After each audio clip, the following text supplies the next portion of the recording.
Good day, everyone, and a warm welcome to our special Oracle Communications MWC 2021 session on delivering the full potential of 5G. My name is Shireen Esfandiari, and I'm the Senior Product Marketing Director at Oracle Communications. I'm really looking forward to the next 60 minutes, as I will be joined by senior execs from Oracle, as well as Dish Wireless Networks, where we will have an insightful discussion around how 5G will require service providers to adopt next generation IT and cloud operating practices, as well as best-in-class multi-vendor solutions. We'll also discuss some of the challenges and how we are positioned to address them, especially when it comes to the need for automation and tailored experiences for customers that can eventually lead to new business models. We will also have demonstration for you on our continuous deployment and continuous testing pipeline, as well as 2 hybrid use cases with private and public cloud.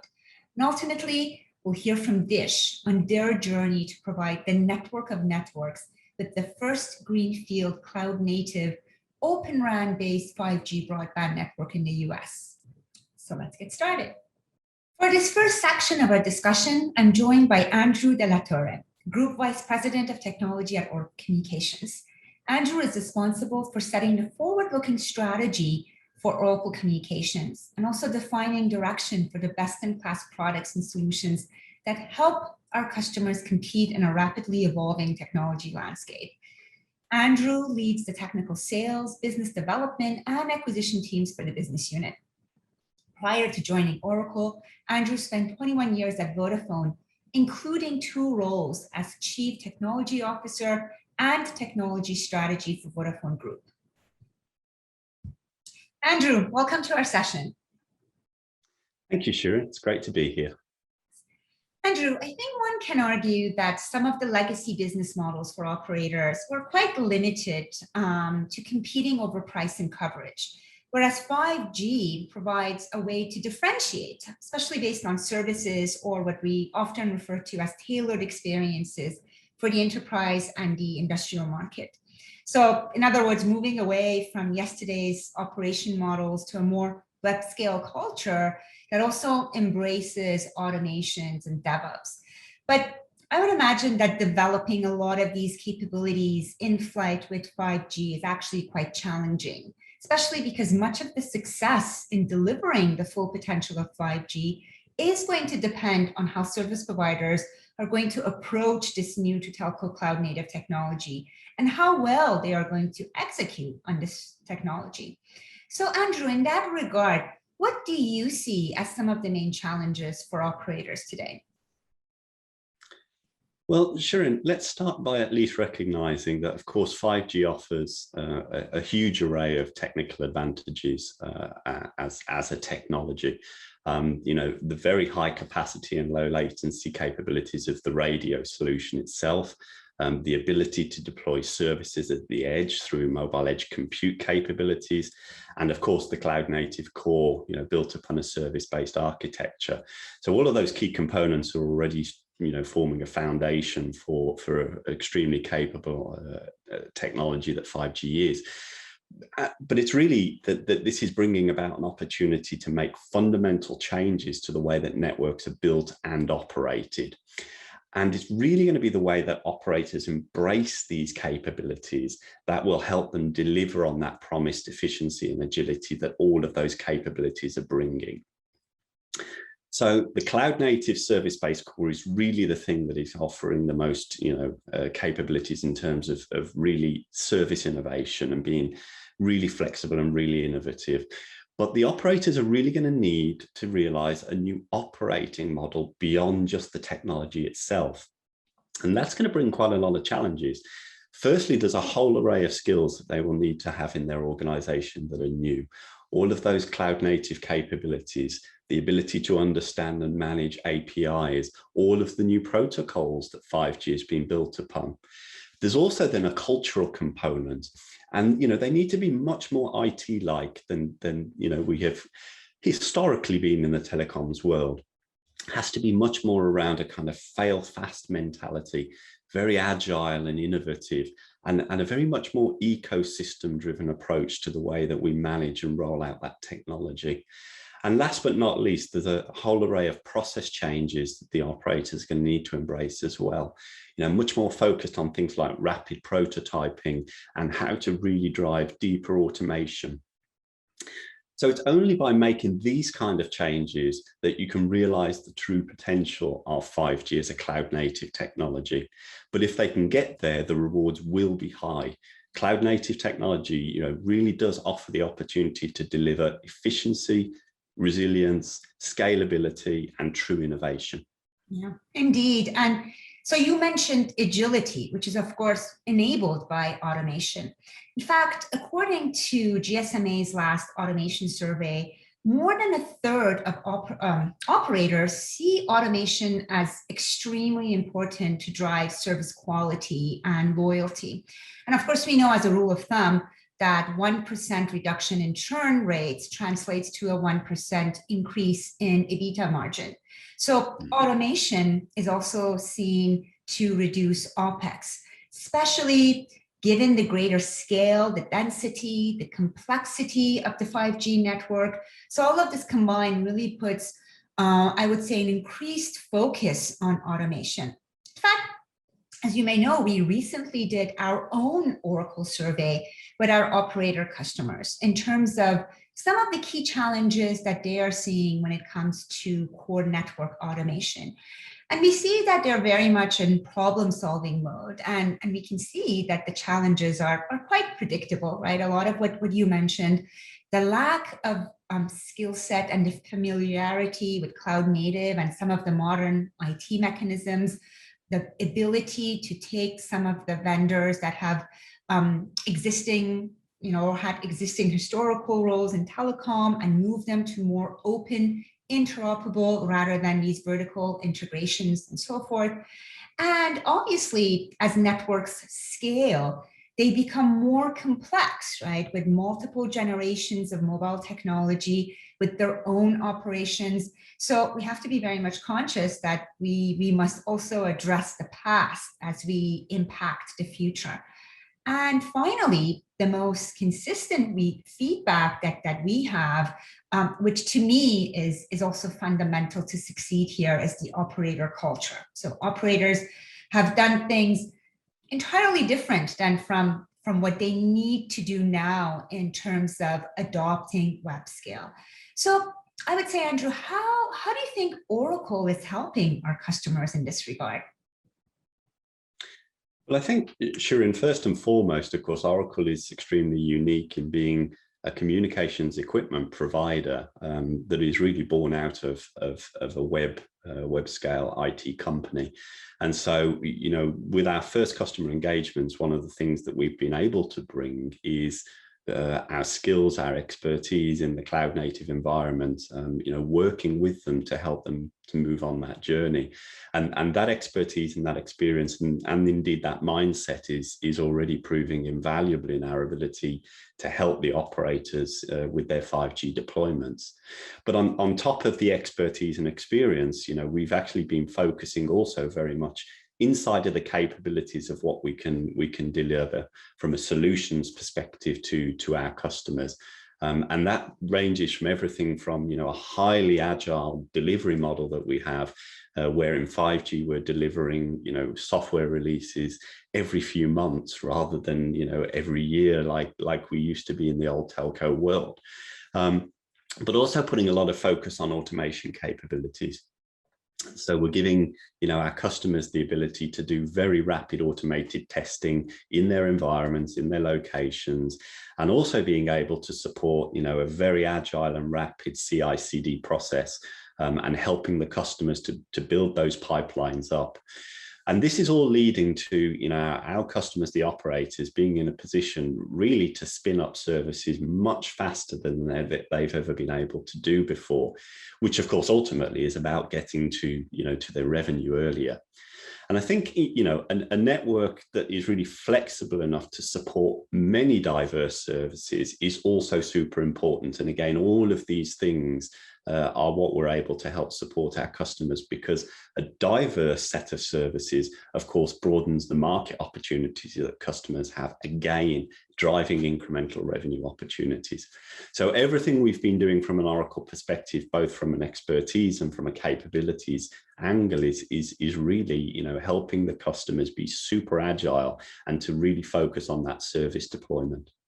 Yeah, I agree. And listening to you speak, I think I heard you say that automation is even more crucial now, right? Because one, the need in the marketplace, the value and the criticality of automation in the web scale marketplace has indeed been proven, where everything is automated and measured, which puts considerable pressure on operators, especially as they're trying to compete in the enterprise space with 5G. And I would say even to a certain degree in the consumer space, because we have all become accustomed to our instant gratification with our Ubers and our Amazon services and any of the other .com services that have shaped our expectations around this almost instantaneous and extremely streamlined services. Second, I think I heard you mention that the fabric of the network has changed, since the past decade, really in fundamental ways. So although you can still think of the network as a composition of boxes and connections coming together to build services, but the nature of those boxes has changed. And more importantly, the control systems and the applications that run on them are now all software. And of course, in 5G, they're becoming cloud native with microservices. And this is creating new opportunities in terms of how we scale and how we build networks, opening up the door to things like edge compute and low latency networks. And I would say the third point was more around most consumer applications, and all the enterprise applications are going to require a different supply and delivery chain than the traditional connectivity services, which brings us to new business models, right? And this is the next topic that I would like to discuss with you regarding the business model, because it is clear, as we discussed, that the business model for the per call, per minute, per megabyte is really stretched as far as it can get. We're in a new world that is increasingly defined by open source, web scale. This is a world that is service-based, that brings together ecosystems to deliver business opportunities and business value, that in many cases need to be completely secure and have their own security requirements. So all of this combined ultimately alters the traditional carrier business model. And 5G being the first mobile generation that's really designed with the enterprise in mind. And obviously we're not the first one saying this, right? I mean, there is a consensus from many CXOs and industry commentators alike that it's going to have a bigger impact on enterprise than the consumer market. And that the enterprise market is, where the majority of this incremental revenue opportunities are going to stem from. So I think it is quite exciting to see some of the carriers such as Dish, who have chosen the Oracle 5G core, the cloud native control plane, beginning to look at new ways of serving customers and new ways of going to the market. And I can certainly understand and appreciate it is, early days, because ultimately, when you think about 5G becoming a programmable system, data-driven, you create the opportunity to rethink about the needs of an enterprise, and more importantly, of an industry. So we must have models that fit into the supply chain and into the operating paradigm of the enterprise of our customers, not models that are simply reflected of how a carrier operates. So, Andrew, when we talk about cloud native, we get into these notions of network disaggregation. That is happening at the RAN, but also at the 5G core. So how do you think that the level of the 5G core disaggregation can help operators with some of these more flexible business models that I just talked about that we really need to address the enterprise market? I think we have to start by looking at the end use cases, and we definitely see that in the enterprise space, the connectivity needs are certainly evolving as industrial IoT gathers pace. There's a lot more demand on the enterprises having greater control around the data that these types of services are supporting. They're very quality focused now because they're starting to implement business critical applications using communications technologies. And so the need for the network quality to be higher than ever is really there. They're very focused as well around privacy and security of the data because it's extremely sensitive, often very key, to their core business algorithms. And of course, we see the evolution of low latency services, which drives other requirements as well. So this focus from the enterprises on really having tighter control over their data itself is definitely a trend that is coming to the forefront. Now, 5G offers network slicing, which of course gives an operator the ability to get there to some degree, to provide a degree of differentiated capability for an enterprise. But I do think that the concept of private networks is a trend that's going to become, increasingly pervasive. And, with that in mind, I think operators really need to look at their core network architecture in a different way. And this is really where the control plane and the user plane disaggregation, starts to become something that they really need to embrace, because it's going to give them a lot more flexibility to be able to service the needs of the enterprises. They're already, of course, thinking about putting user plane instances at the edges of their networks, for the instances of delivering low latency services as operators themselves. But, this is also going to be a feature of the enterprises wanting the user plane instances within their premises, allowing them to have that, that control over the data and over what happens to it and how it's routed, et cetera, et cetera. So, if you look at that kind of scenario, I can certainly envisage that we're going to have enterprise-owned user plane components within their premises, behind their firewalls. And this is, of course, going to come from multiple vendors, because the enterprises will have their own view of the providers that they want to work with in that regard. So it's going to be really important for operators to ensure that we have a real multi-vendor openness between the control plane and the user plane, so that they can provide that degree of integration and connectivity for the enterprises when they're deploying those kind of solutions. Now, of course, Oracle is already a true leader in this space. We chose to concentrate solely on the control plane in the 5G solutions that we offer. And so we've already got, a strong established history of proving the interworking of our solutions with all the other major equipment providers out there. But, I think it really is going to be the case that this kind of architecture and this kind of disaggregation is going to be key going forward to the enterprise needs. Yeah, absolutely agree. So going back to the GSMA study that I mentioned, right?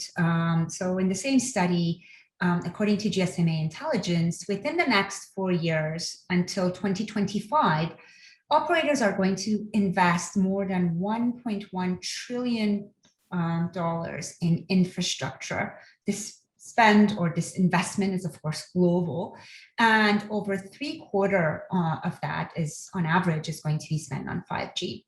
So that is a significant investment, and of course, a greater part of it is going to be dominated by radio access network or by RAN technology. Yet, when you consider the ability for 5G to unlock these new business models and drive revenue growth, it seems that the new services will be key, of course, to this success. But what role do you see of the radio network and core network in terms of unlocking these opportunities, Andrew? And which do you think is more important? Yeah, it's a good question. And answering the question of importance in particular, it really depends on where the operators are in the deployment life cycle of the technology. Coverage is always the lifeblood of a network, and high quality pervasive coverage is a prerequisite for any network, to be able to support good services. And building coverage takes time. You know, you need to reach a critical mass of coverage for a technology to really start to become established. And so it's a little bit, you know, the way we saw the models on 5G working out in the early days, where obviously the focus was very much on building the radio coverage and actually, you know, supporting those through the EPC 4G LTE cores, because it was really just important to be able to build out that radio environment. But as you kind of get further down that journey and you finally create a footprint of radio that is, you know, enough to be able to start developing, delivering services and supporting services out in the market, you kind of will end up pivoting into a place where the radio starts to become then more of a hygiene factor. And let's be honest, in itself, radio doesn't create services. And so at that moment in time, this is where, you know, you really start to see that the core, that is what becomes key. You know, having created that platform of coverage, it's the core that creates and enables the services and ultimately the revenue. And in particular, this is where the 5G cloud native core with the surface-based architecture is really, really important, because that is really the vehicle to provide rapid service creation and deployment, you know, into the network. And that's going to be the lifeblood of 5G, you know, and that's where the 5G core is really the vehicle for differentiation. And at the end of the day, this is why we at Oracle also believe that you need to build the very best core that you can. And that means building it from the best components. It's going to be really important going forward that your core network is functionally rich, is high quality, and is highly secure. Because as the engine for service creation, you know, you need to have all of those capabilities to be able to build the services you know, and be prepared to build the services that you actually don't even know. So that takes you very much down, you know, a focus on taking a best of breed approach for those components.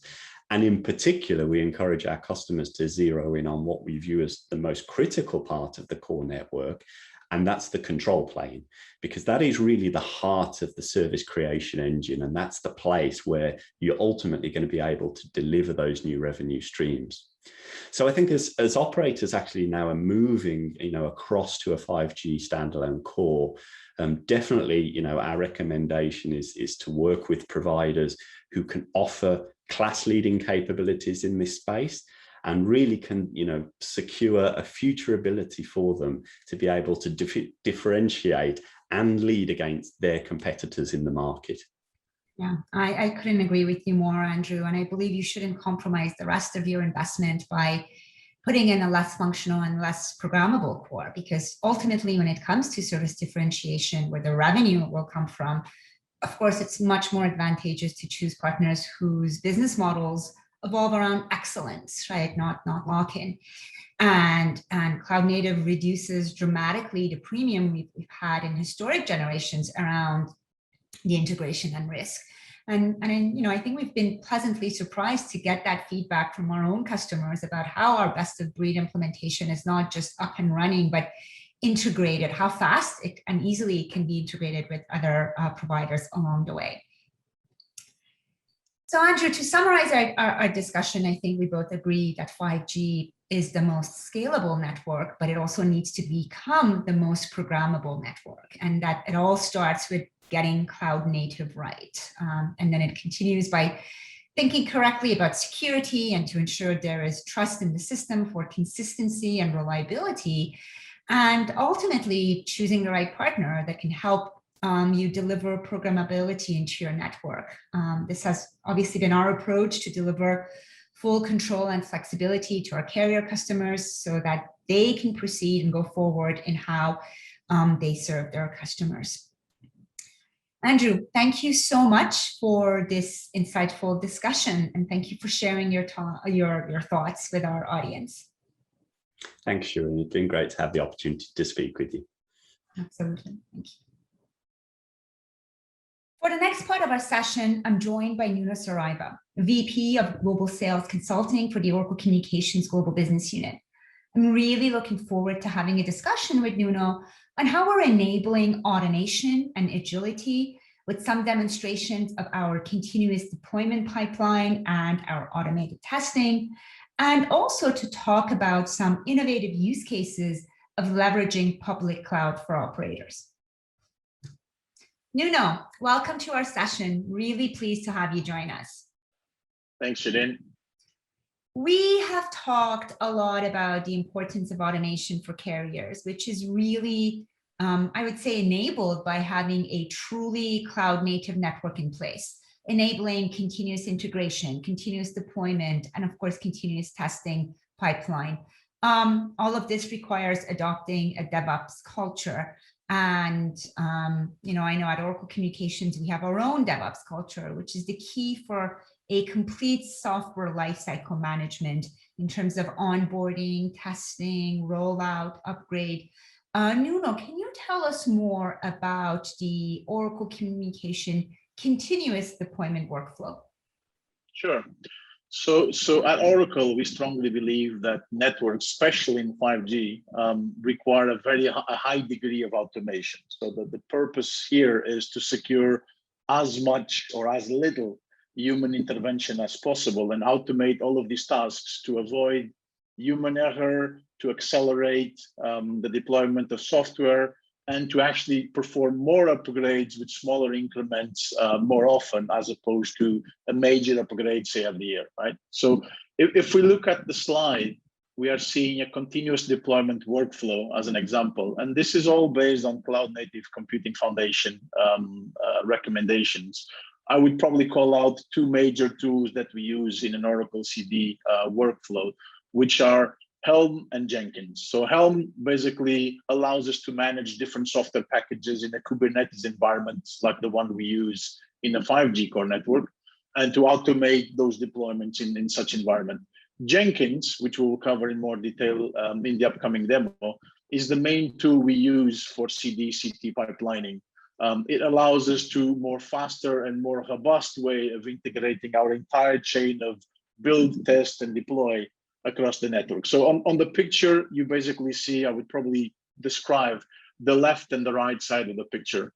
On the left side, you can see the multiple software repositories used for the components that will be deployed in a CSP's network. And that could be an Oracle software repository for the Oracle NF components, but it could also be public repositories for open source tools or third-party vendor repositories, right? So this is where the software gets uploaded by whoever provides the software. Then on the right of the picture, you basically see multiple pipelines. And pipelines basically give operators different environments or different portions of the network which have different life cycles or different needs. As an example, you could have, for example, a staging pipeline where the most bleeding edge technology is available, so all the latest releases of all the applications that we are testing. You could also have a second pipeline, which is a pre-production environment, where you would introduce a new release of a component while the surrounding network is a copy of what you have in production environment. So this allows us to test a single variable, which is that particular application you're testing. And then you could have multiple production pipelines. For example, they could be shared across geographies, west, east, or across services. You may want to have a pipeline for enterprise services and a pipeline for consumer services. This is specific to the operator needs.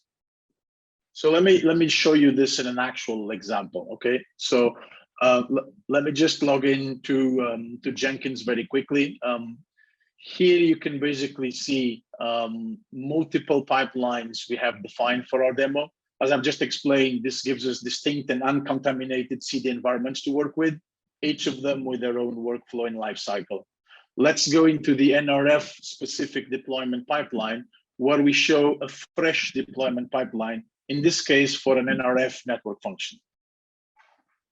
First, the workflow needs to secure the database is ready for the application and the namespace is provisioned with all resources needed. Only then Helm begins the installation, including some pre-install tasks which are executed before the Helm installation services start. Once they are finished, Helm charts handle the actual software package installation into the Kubernetes environment. The following step is to configure service addresses, application level configuration of the NRF network function, and so on. The next step is to execute the automated testing to test the newly deployed network function in its surrounding network, and which, if successful, is followed by an operator notification. In this demo, we show a Slack notification. Great. I see ATS. Can you tell us a little bit more about ATS? What is it? And obviously, why should operator consider it? Who has already deployed it from us? I'd love to know a little bit more about that. Sure. So ATS, just to give you a bit of the history, ATS for us started off as an internal tool for us to automate our own testing of our own software releases, right? So every time we release a patch, a minor release or a major release, we would need to go through regression testing, feature testing, system testing, end-to-end testing, right? So we created a set of tools to automate as much as possible this to, number one, reduce the risk of human error. Number two, accelerate the time it takes us to do internal quality assurance testing on our own product, right? So then we decided on the back of customer interaction to make this available for our customers so that when they do deploy our software on their networks, their real networks, they would actually use the same level of automation to speed up the times used in testing a new software release, right? If you think of it, in a waterfall model, operators were typically taking between 4 to 8 weeks of testing on a new release, right? They would probably do it once or twice a year. With ATS, you can actually shrink this time down to hours or days, depending on how successful or the need to repeat the testing, right? So this basically provides our customers with a powerful tool to automate regression testing, new feature testing, customized to their specific needs and in their environment, right? And do this in a very accelerated way. And this is critical for us and the operators to find issues in their network as soon as possible, and to also allow operators to consume more software releases a year and to stay on the latest release, which not only provides a whole bunch of new features available, but also addresses security vulnerabilities or risks of past bugs that have been corrected on newer releases. So now let me show an example of an automated testing environment running, right? So here we're seeing an execution of a regression test pipeline with all the tests associated with NRF, including subscription, registration, and discovery. As you can see on the charts, you can see the progress of the tests, and the blue ball indicates everything has been executed successfully upon completion. Now let's look at a different scenario. So we're looking at an upgrade situation, okay? The upgrade pipeline has plenty of configuration parameters. Before the upgrade, the pipeline verifies the environment to compare the version installed against the latest version available on the Helm repository. When a new version is found, we can notify an operator to basically should the upgrade be pursued or not. I mean, the important thing is that operators remain in control. Once the user agrees, the pipeline triggers some pre-upgrade tasks, gathering configs, backups, etc. And with the previous test completed, the previous step completed, we can now proceed with the new version installation.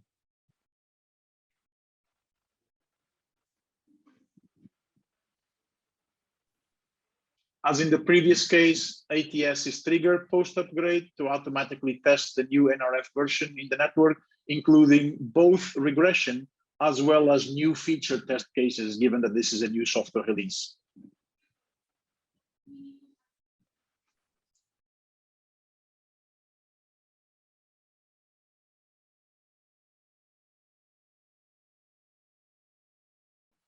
Thank you, Nuno. This was really insightful. Thanks for showing us the continuous deployment example of NRF, which is a 5G core network function, as well as some of the ways the automated testing script can be used, and of course, regression testing. I would like to switch gears a little bit. I want to talk to you about the advantages of the public cloud, which is, of course, the other side of the agility coin. the ability to automatically spin up resources on demand in the most efficient, secure, and cost-effective way. I know that you have, based on some of our previous discussions, Nuno, I know you've prepared some use cases on how public cloud can be used in a hybrid fashion with operators on-prem network. Would love to hear you talk more about some of these use cases, if you don't mind. Sure. So let's first of all, let me just explain what we are achieving here on this next demo. So the premise on these two scenarios I will show is basically, as you've articulated, to explain how a public cloud, in this case, Oracle Cloud Infrastructure, can be used to complement and not replace a non-prem network that the operator has today, right? So as you can see on the chart, we have pretty much the primary network being on-prem on the customer's premises, and we have a backup network on OCI, right? So the two networks are kept in sync so that state information is kept synchronized across both sides, okay? We have a load balancer that sits on the customer premises, which will then decide on the two test cases, we will demonstrate how the traffic gets rerouted or shared across both backends you can see on the screen. And let's start with the first test case, which is pretty much a disaster recovery scenario.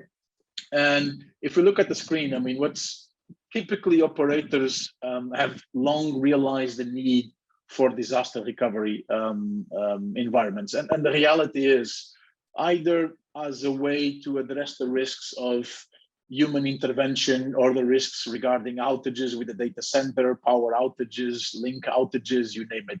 The risk is pretty high, and most of our customers do deploy networks in such a way where we actually replicate N+1 the number of sites that take on production traffic, right? So it could be 1+1, so two sites, one purely as a standby site for the previous one, or two sites distributing load amongst themselves. What we will demonstrate here is the scenario where OCI can be used as a hot standby site or as a cold standby swap, disaster recovery site. The first one where in a matter of seconds, you can just basically flip traffic over, which is what we will be demonstrating.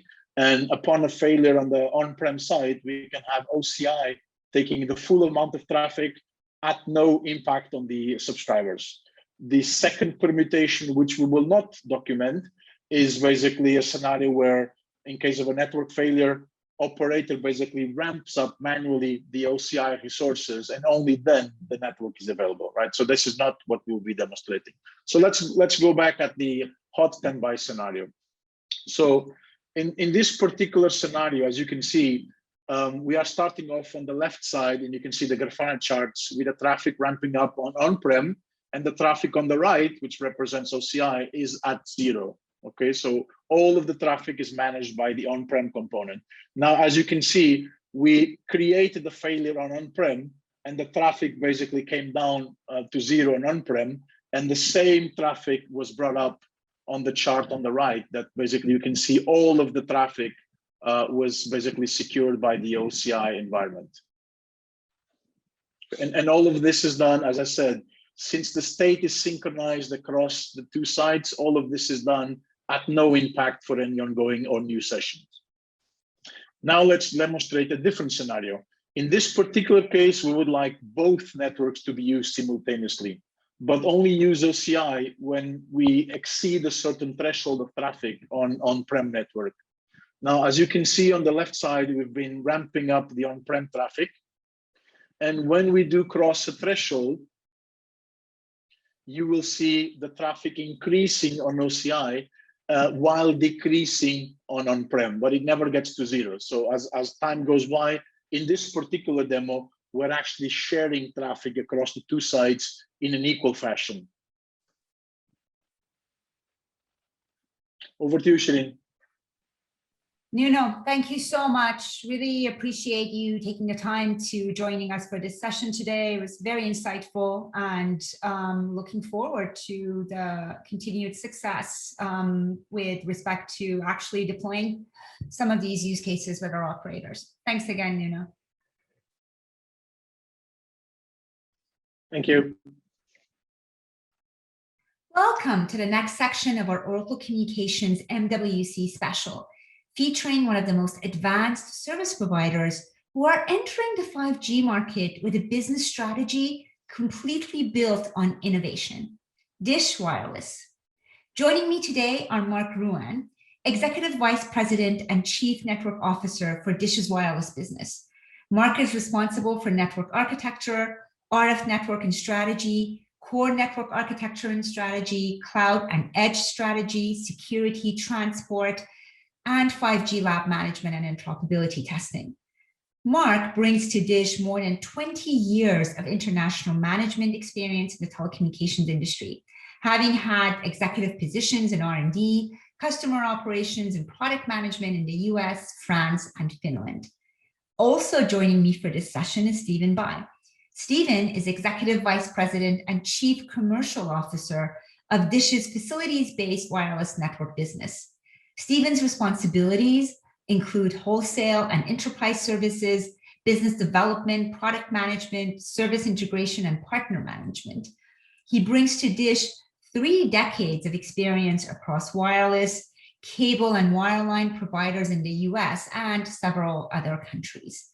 A seasoned senior executive, Stephen has experience in technology and network development, network operations and deployment, engineering, IT, sales and marketing, as well as corporate strategy and M&A. Gentlemen, a very warm welcome to you both. It is an absolute pleasure to have both of you joining us today. Dish is often viewed as a disruptor, especially when it comes to building a new wireless network using open interfaces and cloud-based infrastructure. As you guys have so eloquently mentioned a few times in the press, building the network of networks. I'm sure having the first cloud native open RAN based 5G broadband network in the US is quite an undertaking. Mark, what are the important aspects of the capabilities you chose to build your network with?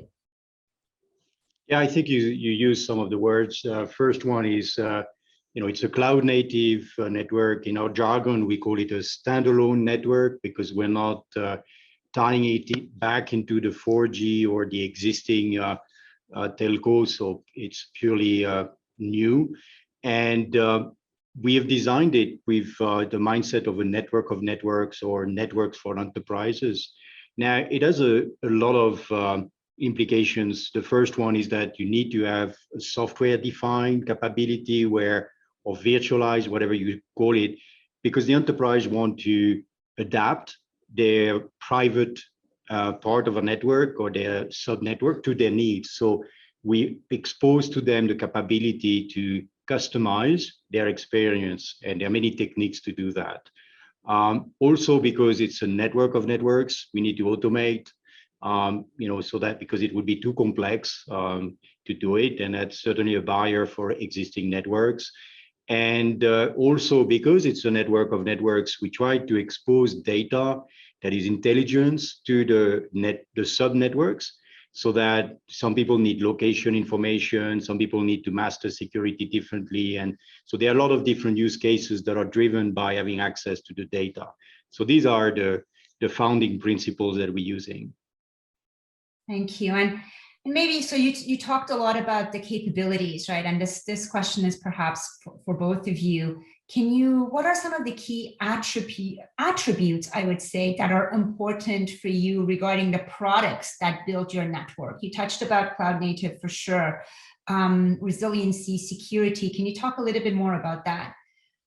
Yeah, we were lucky that we came at a time where the 5G standards have been designed for the purpose that we're looking for, but also that the cloud has reached a maturity that is pretty advanced, where we can put everything on what we call Kubernetes, so that every piece of software looks the same, is containerized. So be a network function, an analytics function, an orchestration function, or even an enterprise software, they all are on the same plane of Kubernetes, transport, RANs, everything, lived in the same environment. And because they all look the same, if I may, we could define with our partners our software partners a list of criteria. We have 14 of them. One of them is that we want to be able to upgrade the software without a maintenance window, which allows for a very fast cycle. Another one is that we want the software to be what we call stateless, where if you lose a computer, because of a hardware failure, or you lose a mini data center because of an optical link being disrupted, because the software is stateless, then there is a copycat of that software somewhere that will continue from where it was, because there is no state, there is no memory, if you wish, so you don't break any session. So if you are flying drones, your session goes on, right? You're still managing your drones. And these are the types of things we have asked our vendors to do, and they comply to all these, automatic onboarding. And I could go on, there are 14 of them. Right. And we've been very strict with our vendors, and they pretty much, apply all these principles in their development. You touched upon obviously, your vendors and expanding beyond that. I'm sure Dish has a diverse ecosystem of partners, right, to help you compete as productive disruptors. Why did you choose to work with some of the partners that you chose? What strengths specifically do they bring into your strategy? Yeah, I think there were really 3 criteria. The first one is they have to have the best software, or the best architecture, or the best practice. So we have tested many vendors, and then we kept in the final shortlist the ones that would comply to our requirements. That's the basics. You cannot come to Dish if you don't have this ambition to be fully cloud native, data centric, and so forth. The second thing we looked at is, do we share the same vision?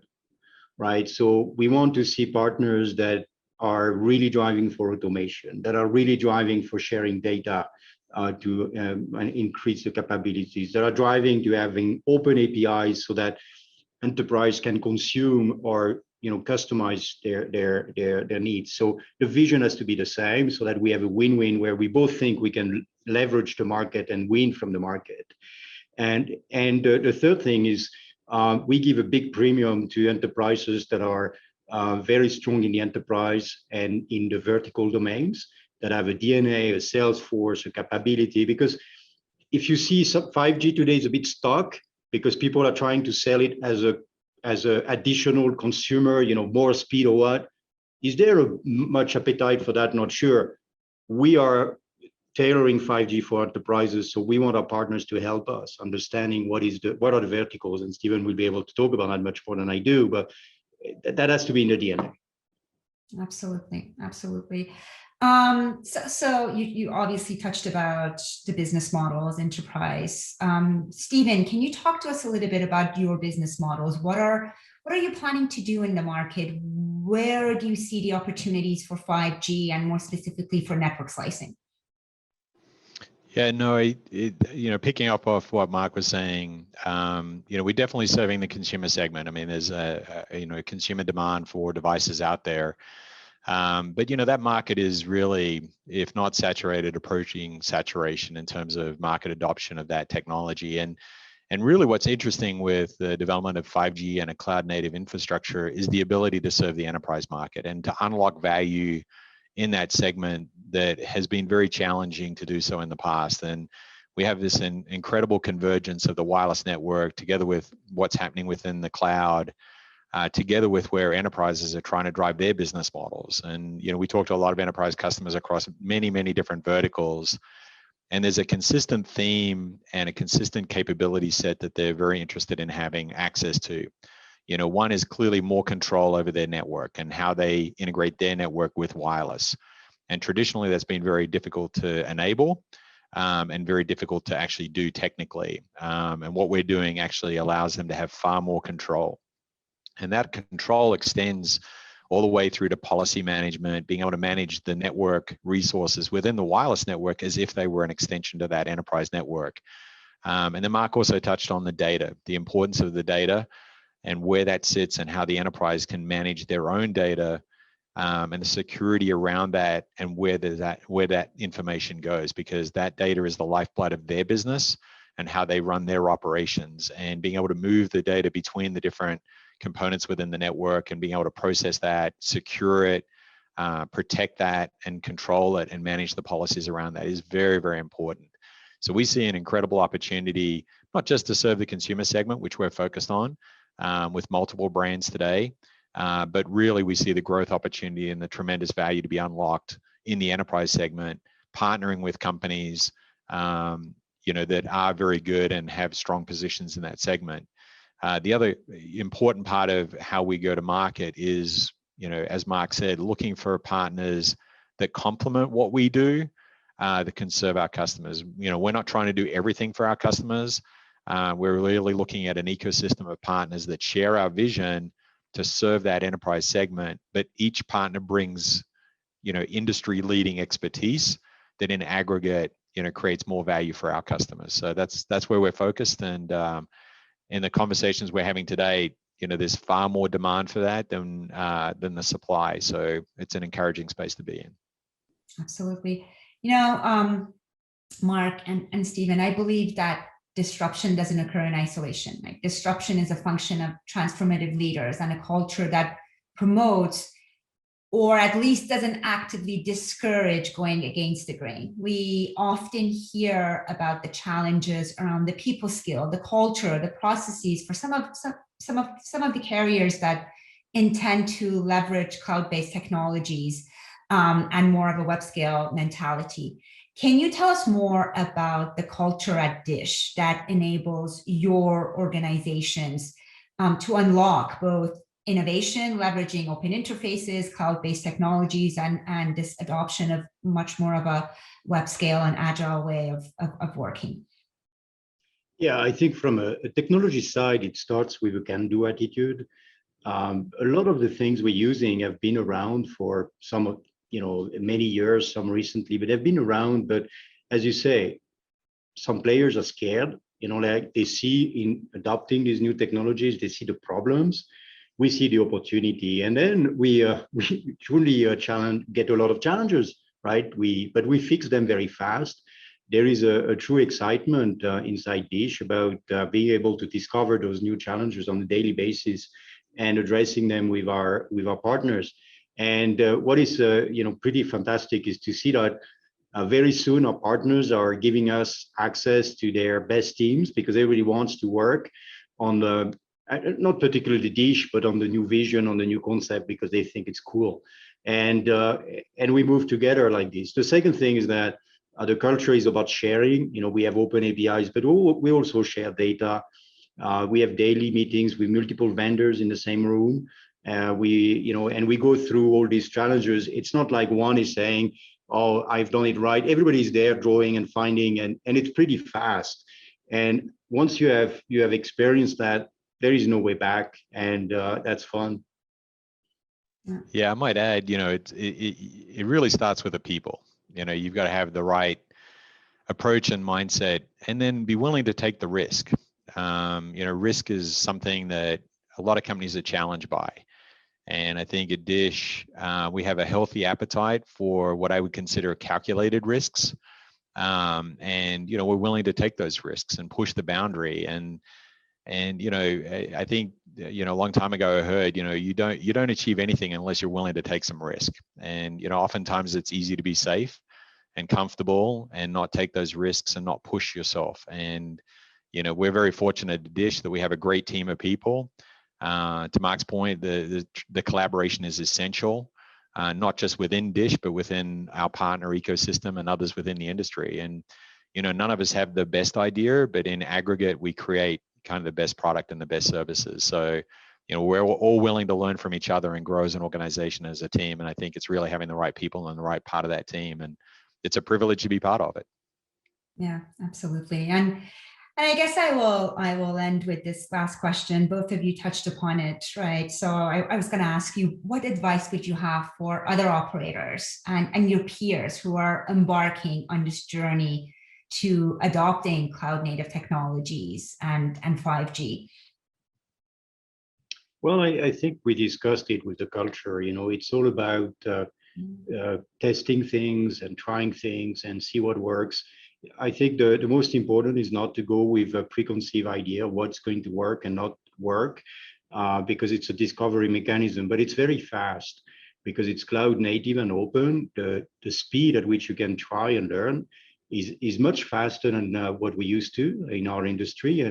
And I think that's what people that want to approach cloud native need to support, is the speed of trying and learning is way different. And if you accept that, then it's pretty much open for innovation and for learning.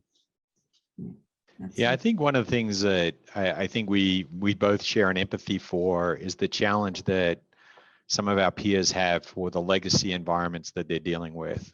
We've both been in the industry for a long time and had to deal with that, and it is very difficult. It's a very difficult challenge when you're having a lot of legacy platforms that go back, perhaps even multiple decades. And, it's difficult to move beyond that, but I would assure any peer in the industry, it's worth it. It's worth finding a way to take that step forward, and it is challenging to take that extra risk, but the reward is there and the opportunity is there, and it's difficult, and we're empathetic to the challenges they have, but as I say, it's definitely worth the effort and taking that step forward. Absolutely. Gentlemen, thank you both. Pleasure to have you join our session, and thank you for all of the insights that you shared with us today in this session and with our audience.